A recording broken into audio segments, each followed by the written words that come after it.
Halo semuanya, kembali lagi di channel ini dan di video kali ini kebetulan saya lagi di rumah teman saya ya yang sama-sama juga penggiat tunneling. Jadi di video kali ini bisa kalian lihat di situ ada antena Catherine ya dengan tiang yang cukup panjang di situ walaupun tanpa spanner ya. Dan kalian bisa lihat di situ ada banyak banget kabel, ada kabel FO, ada kabel LAN ya, udah dipastikan di dalamnya ada server ya. Tapi apakah servernya itu full pakai GSM atau pakai backup? Nanti kita lihat ya. Dan untuk cuacanya lumayan mendung di sini, gerimis juga, tapi saya tetap bikin video ya. Dan di situ untuk penampakan antena Catherine-nya bisa kalian lihat sendiri, dan untuk servernya langsung aja kita lihat ya kayak gimana. Oke guys, sekarang kita udah di servernya ya. Dan ternyata seperti dugaan ya, karena ada antena Catherine, ternyata dia itu pakai GSM guys ya. Dan di sini ada HTB juga, ada ONT, ada Mikrotik, dan di situ untuk kabelnya ya, jalur kabelnya lumayan padat di situ, tapi dirapihin ya sama dia ya. Jadi nggak terlalu nggak terlalu berantakan gitu.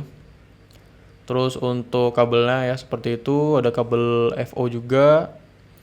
Dan untuk manajemennya dia pakai Mikrotik ya, RB750GR2. Dan di situ udah gigabit sih untuk Mikrotiknya, dan di belakang di situ ada switch hub ya. Ada switch hub, dan di sini nih aktor utamanya ya. Dia pakai modem Huawei E3372 ya. Udah mode healing, dan di situ ada pigtail antena juga.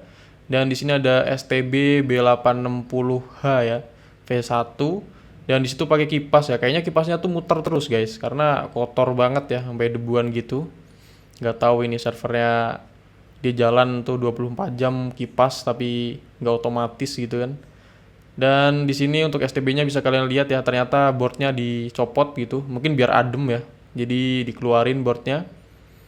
Untuk lihat sendiri ya untuk STB-nya ya, lumayan banget itu debunya. Dan di situ ada switch hub juga ya, gigabit dari TP-Link. Mungkin buat jaga-jaga kalau misalnya speednya tembus di 100 Mbps-an. Dan untuk access point-nya dia pakai Totolink itu ya, N355RT. Untuk switch hub-nya dia pakai TP-Link ya, TLSF1016D untuk fast Ethernet 16 port ya. Di sini masih dipakai 5 port, satu port buat input dan 4 portnya buat output. Seperti itu untuk LAN-nya ya. Dia pakai LAN outdoor semua, nggak tahu emang kayaknya sisaan sih. Dia crimping gitu. Terus untuk HTB-nya dia pakai satu HTB doang ya, padahal di situ ada 3 HTB. Kayaknya buat stok untuk HTB-nya. Dan di sini setelah saya tanya-tanya itu ternyata dia satu HTB estafet guys. Jadi dari HTB 1 ini keluar ke klien A misalnya, dari klien A itu estafet lagi ke klien B dan selanjutnya ya.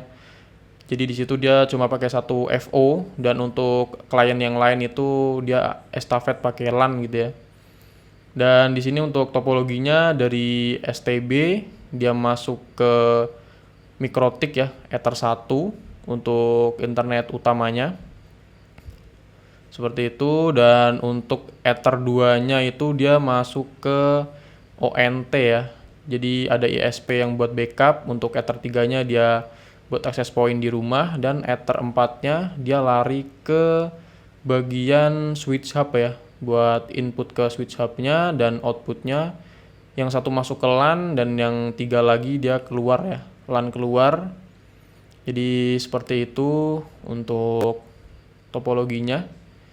Jadi di sini full ya, pakai GSM, dan di bawah itu ada stop kontak dan jalur kabelnya bisa kalian lihat sendiri. Lumayan rapi sih dia orangnya. Untuk stop kontaknya sampai di paralel ya, sampai 3 stop kontak gitu. Dia masih pakai adaptor, nggak tahu kenapa dia pakai adaptor gitu. Kenapa nggak pakai PSU yang 12 volt gitu ya. Dan di sini ada cadangan, dia ada Fastcon juga karena dia pemain HTB, jadi Fastcon udah cukup lah ya. Nggak perlu Sparizer gitu. Untuk di situ ada box buat stok HTB, ada box buat switch hub. Terus seperti ini penampakan servernya. Jadi dia pakai kayu gitu ya. Buat servernya seperti itu, agak lumayan kotor ya, nggak tahu debuan sekali itu. Untuk servernya dia di pojokan ya, di belakang pintu. dan untuk jalur kabelnya seperti itu. Untuk speednya ya dari GSM sendiri dari Huawei E3372 nanti kita lihat ya dapat berapa sih speed dari GSM seperti itu. Dan sekarang kita lihat untuk speednya ya dari Huawei E3372 pakai antena eksternal. Untuk pingnya dapat 56 dari speednya sudah di 60 Mbps bahkan hampir nyentuh ke 70 Mbps ya. Mungkin karena lagi banyak load juga, lagi dipakai juga sama klien. Dan di situ untuk uploadnya bisa kalian lihat ya 37 Mbps. Lumayan juga ya buat sekelas modem stick bisa dapat segitu. Oke, jadi seperti itu ya untuk review dari setup GSM ya. Jadi kebanyakan buat orang-orang yang setupnya pakai GSM servernya seperti itu, kebanyakan ada backup ya.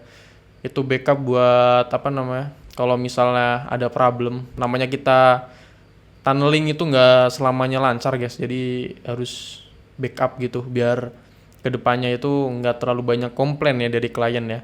Oke, sekian untuk videonya. Semoga kalian suka ya untuk videonya. Dan tungguin aja next video dari saya untuk beberapa sharing tentang networking gitu guys. Oke, thank you buat yang udah nonton. Terima kasih semuanya.